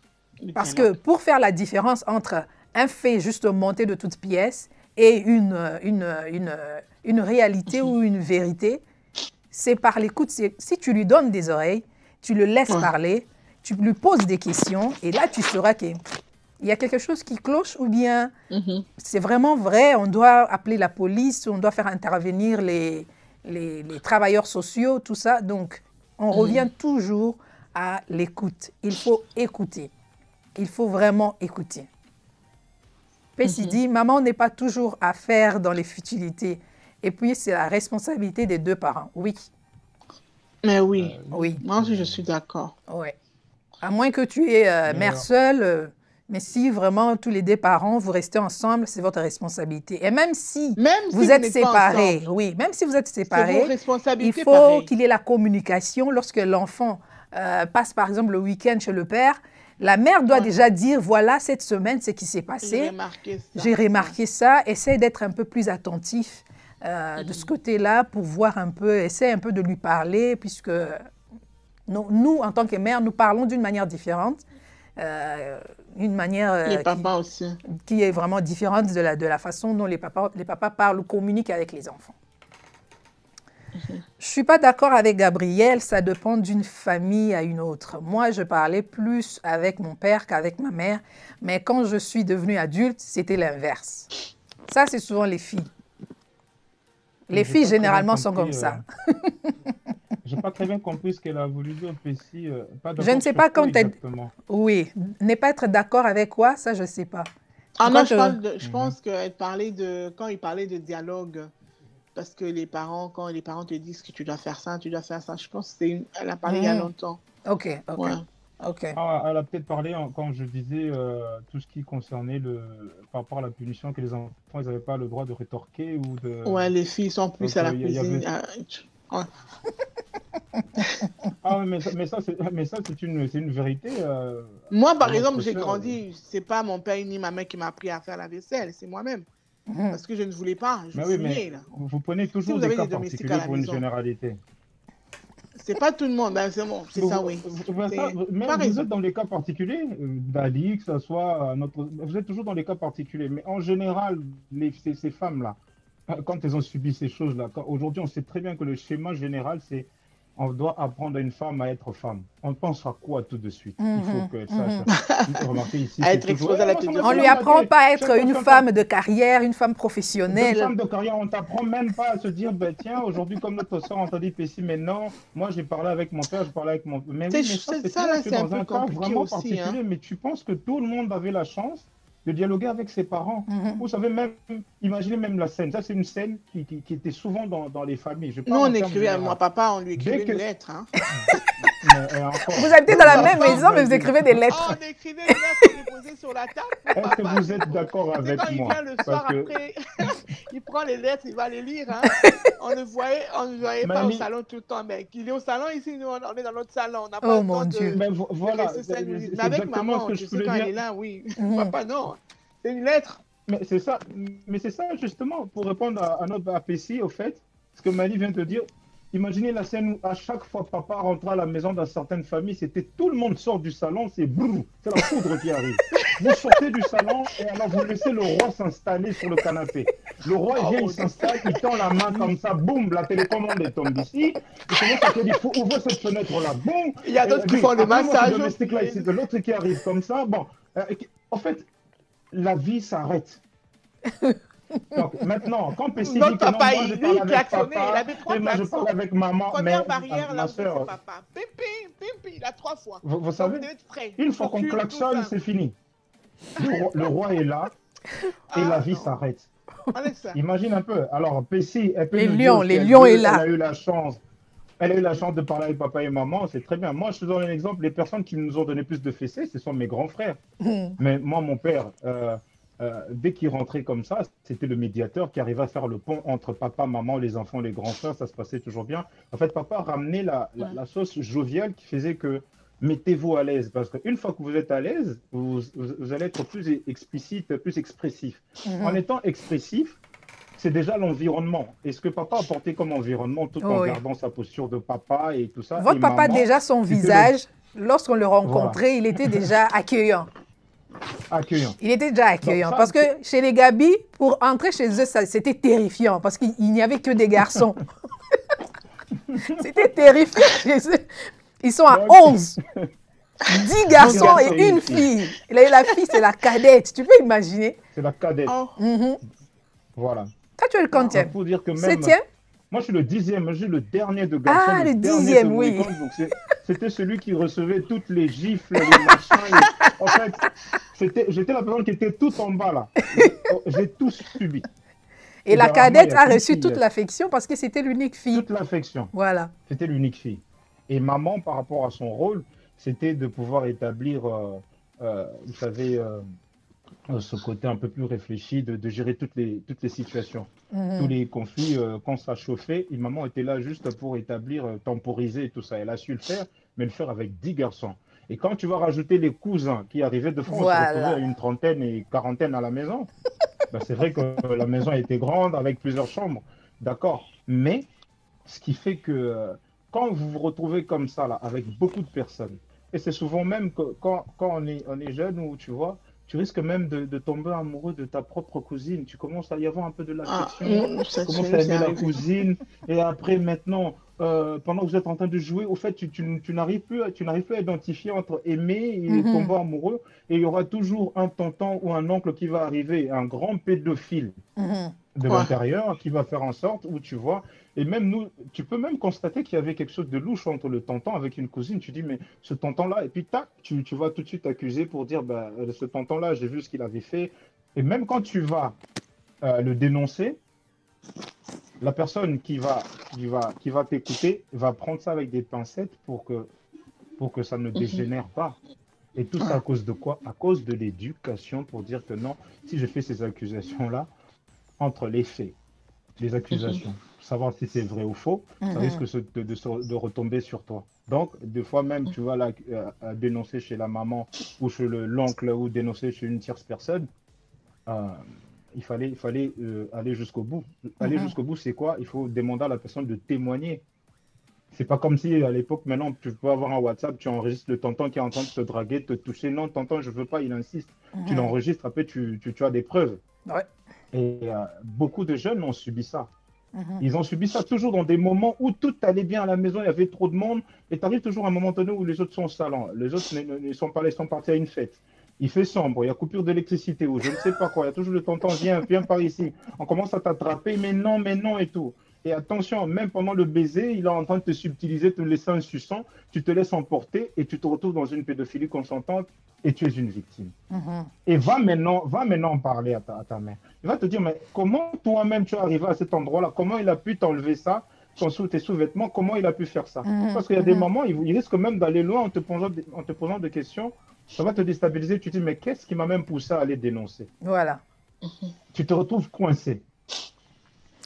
Vraiment, je pense que ce qu'on a dit là, la base, c'est l'éducation. Notre éducation, il y a beaucoup de lacunes.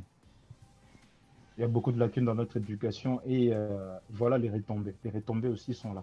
Moi, j'inviterais. Mais notre éducation a déjà des tabous, trop de tabous dans notre éducation. Trop de tabous. C'est pour cela, nous, en tant que nouvelle génération, nous devons briser ces tabous et enlever tout ce qui est mauvais, tout ce qui est barrière dans notre culture et faire autrement. Parce que nous vivons aussi dans des pays étrangers. Nous devons voir ce que les autres font. Si ça marche, alors on adopte. Dali, il faut que tu lances un appel aux gens qui nous regardent, même pendant la séquence. Là, c'est les parents. Que ce soit même les victimes qui se retrouvent dans ce genre de situations, il ne faudrait pas qu'ils aient peur de franchir la barrière. Pourquoi? Parce que quand ça va dans l'autre sens, ça vous ronge de l'intérieur. Il faut aller vers... Déjà, le fait d'en parler, c'est une délivrance. Et maintenant, les parents qui nous suivent, il faudrait que dès aujourd'hui, dès à présent, après avoir suivi cette émission, il faut qu'ils prennent une décision. C'est très important. Il faut qu'ils prennent une décision, une décision du mariage à l'écoute, de décider d'être à l'écoute désormais de leurs enfants et de ne pas seulement juger, d'être très réceptif et d'aller vers les enfants et d'aborder des sujets tant bien que mal, où souvent c'est, regardez, une maman ou le papa, quand ils n'arrivent pas à aborder un sujet, il va demander à un de ses amis qui est comme un membre de la famille, écoute, toi, va parler avec elle parce que moi, ça va m'énerver. Non, non, non, non. Ça aussi, c'est un problème. Ça aussi, c'est un problème. C'est pas du tout bon. Il ne faudrait pas déléguer moi, je une me personne rappelle pour aller encore, régler quand les vrais j'étais jeune, problèmes. il y a eu des moments où parce que moi, mes parents, ils étaient des commerçants. Il y a des moments où tu te retrouvais devant une situation où on t'envoyait voir une tante. Hein? Parce que aux Andoïnes, c'est ton homonyme. Ou bien c'est ta marraine. Elle va te donner des conseils. Mais non, maintenant, elle aussi, elle a une éducation qu'elle donne à sa façon là-bas. Voilà. Tu sais, tout ça là, ce sont des lacunes, des choses que, par exemple, moi qui m'ont fait être une mère aujourd'hui, c'est que je suis. Parce que je me suis référée un peu à mon parcours, à ma vie, comment j'ai vécu. Je regardais, mais non, je n'ai pas dit que je suis la super maman. J'ai fait un effort pour passer des suites. Je me suis dit, non, mes responsabilités à moi, mes enfants, quand tu les accouches, là, tu prends 9 mois dans le ventre, là, tu vomis, tu fais ça, tu as mal. Il faudrait que tu assumes aussi après. Oui. Les éduquer, oui, parce que c'est pas bon. De fois, tu as mal ici, tu as mal ici. Mais quand tu prends la grossesse, tu l'acceptes jusqu'à 9 mois, là, et tu dis merci Seigneur, tu accouches, mais il faut les éduquer aussi. Oui. Parce que c'est pas parce que, oui, c'est pas seulement taper. On ne pas dit que tu peux tirer les autres, tu peux taper, oui, s'il le faut, mais il faudrait qu'on assume nos responsabilités. Et là, j'aimerais revenir en arrière. Quand on a parlé des câlins, les parents doivent aussi apprendre à faire des câlins à leurs enfants. C'est très important. L'enfant doit s'habituer à comprendre ça, c'est un câlin normal. Et ça, c'est un câlin qui n'est pas normal. Il sait que le câlin que mon père me donne, c'est de cette façon. Le câlin que ma mère me donne, c'est ça. Ça, c'est bon. Mais lorsque l'enfant n'est même pas habitué à recevoir des câlins à la maison, et que quelqu'un d'autre vient... Il faut dire à nos sœurs, là. Oui, quelqu'un d'autre. Sur nos sœurs, là. Qu'elles deviennent un peu affectives, romantiques et tout. Il ne faut pas qu'elles attendent seulement la Saint-Valentin. Non. Saint-Valentin, c'est tous les jours. C'est le genre des sœurs-là qui vont te dire que... Elles te diront que ils pensent que c'est être Mundele. S'exprimer de cette façon, montrer de l'affection à ses enfants ou à son mari, à la maison, en présence de ses enfants. Ils pensent toujours, parce que ces pédophiles sont câlineux, tout ça. Ils sont très affectionnés. Ils sont très affectueux, les pédophiles. Et quand les enfants tombent dans leur piège, ne venez pas vous étonner parce qu'ils se disent, bah écoute, à qui la faute? Donc, on doit vraiment apprendre et puis les parents doivent apprendre aussi, une chose aussi, sur les jeux aussi, parce que on s'est dit seulement dans notre société, oui, mais les enfants qui vont aussi jouer en ligne, essayons de sauver nos enfants aussi. Ton enfant joue, parce que la plupart, moi, je regarde les garçons, ils jouent en ligne, c'est avec un inconnu. C'est comment ils approchent les pédophiles, les enfants. Nos enfants doivent savoir ça. Par les jeux. Ils approchent par un jeu. Dans la rue, tu ne connais pas la personne, tu te vois aujourd'hui, tu t'appelles. Comment tu t'appelles? Demain, tu sais, il faudrait qu'on puisse être ouvert. Tu sais, tout ça, ça recourt au dialogue. À parler. On revient au dialogue, on revient à l'écoute. Savoir parler. On revient à montrer l'affection, des signes d'affection à nos enfants, qu'ils arrivent à déterminer qu'est-ce qui n'est pas normal et qu'est-ce qui est normal. C'est ça, tout ça là, parce que ton fils, il va pas aller, le tonton là, il me donne un bonbon. À la maison, on ne te donne pas de bonbon. Ça commence par ça, il y a un petit bonbon. T'es mignon demain. T'es mignon demain. Faire des compliments aussi, tu as raison, faire des compliments. Exagéré. Tu as des filles à la maison, il faut savoir leur faire des compliments, leur dire que tu es belle, tu es jolie, j'aime tes cheveux, tu es bien habillée. Oui. Ouais, mais vous savez comment nos tantines disent jolie quand leurs enfants sont jolis, vous savez comment elles leur disent? Comment elles disent? Tamoutou. Tamoutou. Et voilà. C'est-à-dire, en fait... Mais ça, c'est pas un compliment. Mais c'est ça justement, parce que en fait, les insultes là, c'est pour te dire, écoute, moi aussi je t'aime bien. En fait, quand on dit non, maman, je t'aime, allez, Longwakuna. En fait, quand on dit Longwakuna, c'est-à-dire que moi aussi je t'aime, mon fils. Oh mon Dieu. Que non, mais c'est comme ça qu'elle communique. Vous voyez un peu, c'est comme ça qu'ils communiquent. De fois même, on le dit en rigolant, ou vous savez, de fois quand les enfants ils se filment dans les réseaux sociaux, ils font exprès. Parce qu'ils connaissent les réactions de leurs parents. Coucou maman, je t'aime et tout. Après la maman est un peu distraite, elle se retourne. Elle ne sait pas qu'elle est en train de se faire filmer, elle s'est dit juste une photo. J'ai vu ça. Alors elle se retourne et dit, t'as tout fini. En fait, le premier réflexe c'est de dire, vas-y casse-toi par exemple. Non, mais pas belle. Non seulement ça, en fait... Non seulement ça, c'est-à-dire même à la maison, ils n'ont pas l'habitude de voir quand papa se réveille comme ça. Aujourd'hui, on va faire un brunch et tout, ma chérie, je t'aime. Il arrive comme ça va, chérie, bisous et tout. Non, le papa qui se réveille comme ça, chérie, mon truc là, tu avais mis ça dans le tiroir. Mais vous aussi, les papas, pourquoi, Dali, il ne faudrait pas qu'on accepte tellement, nous les mamans, il faudrait qu'on dise aussi, vous aussi les papas, essayez aussi de jouer le rôle de papa à la maison. Un papa doit être un papa à la maison. Même s'il n'est pas présent, il travaille beaucoup, papa aussi doit jouer le rôle de papa. C'est parce que, quand on a texto, le binaboutou, demain matin, tu me viens avec une fleur là, il sait kaou. Genre, ou bien une petite bouteille de vin que tu as pris au coin parce que j'aime le vin. Mais non, c'est pas ça. Soyez papa. Je suis d'accord. Responsable, soyez des modèles. C'est ça. C'est vrai que la femme est le centre de la maison. À la maison, c'est la femme qui joue plus un rôle, ok? Je m'excuse de prendre tout le temps la parole là. Non, ça va. La femme, elle joue le rôle, c'est vrai, entre les enfants et le mari. Mais l'homme doit être là pour booster, comme le feu monte au pélaté, c'est la femme. Mais l'homme doit être là, les bois, pour donner la force à la femme d'aller en avant. Mais si toi, tu es là tout le temps, au Outi Moussala, au Duka, téléphone, au Bandiko Sodo, au Bandiko Talaba, politique, en plus, politique, qui n'a pas de sens. Des jugements qui n'ont pas de sens. Moi, je parle en général. Sujet au moins, aider sur les habits, sur n'importe quoi. Un homme qui parle, Kotonga, on va dire critiquer les autres, c'est comme si c'était une femme qui parlait au téléphone. Donc, ces choses-là, un homme qui regarde les mabos, des fois, il oublie même qu'il vient du travail, il faut qu'il aille prendre sa douche. Non, Abandi téléphone assis, dans les marques et les maos, ils sont là. Je te dis, soyez les papas. Les papas, soyez des modèles, soyez des modèles. C'est pour vos enfants, soyez des modèles pour vos enfants. Je regarde, je connais, on a des amis, des copains, copines, des amis avec qui on est tout le temps en train. Devant, je regarde, je rigole, je dis, au moins, on couple sur Facebook, là, ils postent comme il faut. Mais rentrer chez eux à la maison, au Kima. Je te dis, on a parlé de ces histoires des réseaux sociaux. Ça c'est un sérieux problème. C'est vraiment... c'est vraiment... C'est pas possible. On va surveiller les enfants. Papa, c'est pas seulement maman qui doit jouer le rôle de surveiller les enfants. Papa aussi peut revenir le soir à la maison, ou bien papa... Ça revient à tous les deux. Salut les enfants, comment était la journée? On va amener les enfants au sport, surveiller les enfants. Parce que abuser, c'est pas seulement les filles, les garçons aussi sont aussi abusés dans les sports. Donc, ils peuvent aller avec leur coach là-bas, je ne sais pas quoi là. S'ils commencent des attouchements, c'est fini là, c'est parti. Oui, oui. Après, donc, les hommes aussi doivent être là. C'est pas seulement la responsabilité d'une femme et papa. Soyez papa Gabriel. Soyez les papas. Ça, c'est très important. Il faut vraiment que tout le monde, que chacun joue son rôle, que ce soit la femme, que ce soit l'homme. Oui. Que chacun joue son rôle.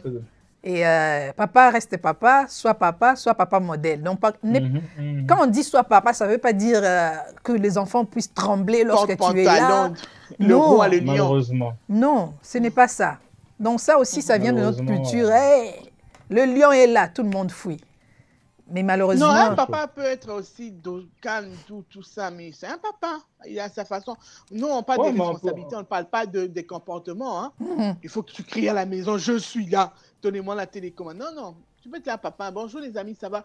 Juste jouer aussi, accompagner sa femme dans les démarches. Comment ça va? Ça a été, parce que la femme joue plus de rôle.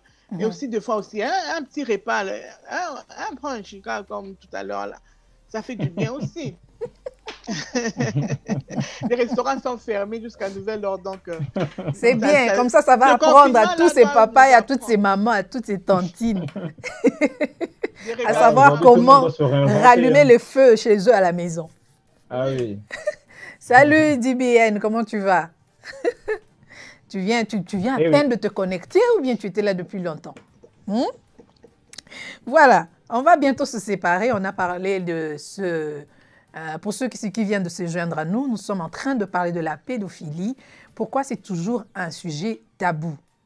Un sujet tabou dans nos communautés, dans des pays étrangers, même dans n'importe quelle communauté, ces sujets restent toujours tabous. Et nous étions en train de décortiquer, de savoir, nous voulons vraiment savoir pourquoi c'est toujours un sujet tabou. Et nous avons découvert que d'après les discussions, les différents avis et opinions, nous avons découvert que la base, c'est la culture, l'écoute, les dialogues. C'est ça, en fait. C'est ça. Et, chers parents, vous avez compris que vous avez vraiment une part de responsabilité pour pouvoir bâtir l'estime de soi de vos enfants, pour les aider à savoir comment s'exprimer, comment se comporter, comment avoir la facilité de parler de ce qui ne va pas. Donc, tout ça revient à vous, chers parents. C'est à vous d'aider vos enfants à être libres de s'exprimer. C'est à vous d'aider les enfants, d'aider vos enfants à savoir détecter des gestes qui sont anormaux et des gestes normaux. Donc, la responsabilité vous revient. Soyez aussi affectionnés chez vous à la maison, vis-à-vis de vos enfants.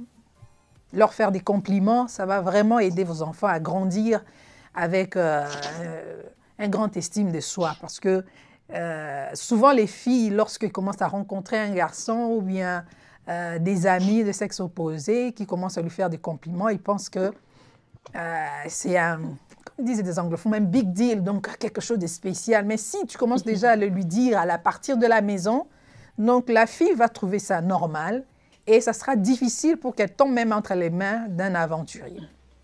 Parce que déjà, chez lui à la maison, on lui dit tu as des beaux cheveux, tu es jolie, tu as une belle taille, tu es bien habillée, tu es propre, tu sens bon. Donc, la responsabilité vraiment nous revient. Alors, Maëlie, un dernier mot avant de nous séparer. Mais tu l'as tout dit, ma belle. Tu l'as tout dit. Le plus important, en tout cas, c'est vrai que le sujet va toujours rester tabou, parce que c'est déjà tabou. C'est pas tout le monde qui en parle, mais on va essayer toujours d'aller en avant, malgré tout ça. Donc, en dialoguant, comme tu l'as dit tout à l'heure, dialoguer, écouter nos enfants et nous écouter et parler aussi les parents. On doit arrêter de ne pas faire attention quand nos enfants nous approchent. C'est ce qui est plus important pour moi. Donc, c'est tout. Okay. Merci. Gabriel? Oui, moi, comme on dit, on a fait tout le tour, hein, mais j'insisterai vraiment par rapport à l'éducation parce que je préfère prendre le problème à la source. Quand on l'a à la source comme ça et que le problème est réglé au préalable, parce que quand l'éducation, nous, de ce qu'on a reçu, ça a été très très dur, le profil un peu corsé de cette version, il faut juste savoir l'adapter. Après, maintenant, les futurs parents, les gens qui veulent ne pas tomber dans ces genres de pièges, c'est de toujours savoir faire le juste milieu. C'est-à-dire tout en gardant l'esprit serein, mais il faut plus introduire la communication, l'échange avec ce qu'on connaît déjà de cette éducation. Et même si elle a fessé, il faut un peu la transformer, il faut l'adapter. Je crois qu'on avait déjà fait aussi un sujet là-dessus, il faut l'adapter. Et un parent intelligent, c'est celui aussi qui connaît son enfant. Un parent qui est intelligent, il sait faire la part des choses, il sait même emmener son enfant à être meilleur. Et toujours dans ce même processus, il faut qu'il arrive à lui inculquer les bases qui vont même lui permettre qu'une fois qu'il y aura un problème, quand il posera la question, il y aura cette fluidité où l'enfant va rétorquer tout de suite en disant, c'est comme si, voilà, d'un sujet à un autre, on parle de tout et de rien. Pourquoi? Parce qu'il y a eu déjà ce socle-là, l'éducation. Maintenant, les gens qui se retrouvent déjà dans ces cas de figure où ils ont déjà les enfants qui ont connu ça, par moment, les parents ne savent pas, mais ils soupçonnent. Souvent, les mamans, elles ont le flair. Elle se dit, mais j'ai l'impression que cet enfant, elle me cache des choses, mais des choses peut-être qu'elle n'arrive pas à aborder. Mais je sens que peut-être qu'elle a subi des attouchements ou certaines choses. Mais par peur de crever l'abcès, ça se trouve que la personne qui lui a fait subir ça, c'était peut-être l'homme que tu avais ramené à la maison, ton nouveau mari, parce que tu étais divorcé, c'est peut-être pas son papa qui a fait les attouchements. Ça se trouve que dans un couple recomposé, tu peux tomber sur un homme qui était pédophile, qui a abusé de tes enfants. Ce ne sont pas ses enfants, c'est les enfants de sa femme, de sa compagne, pardon, de sa compagne, de sa concubine ou euh, de sa copine. Donc, qui fait que, de peur, en voulant peut-être se protéger elle-même, elle se dit, mais si son papa l'apprend, bah, je suis fichu entre-temps. Et la maman va garder le secret, ou l'enfant, pareil, elle va rentrer dans un traumatisme et ça va l'accompagner toute sa vie. Oui. Donc, moi, je pense que, il faut faire vraiment attention. Il y a des parents qui peuvent se rattraper. Ils peuvent se rattraper et aider leurs enfants déjà à sortir de ce traumatisme parce que le mal est fait. Il faut qu'ils aident les enfants à sortir de ce traumatisme-là, à les accompagner, de leur faire comprendre. Donc, si ça leur est arrivé, bah, c'était tout à fait normal. C'était pas de leur faute.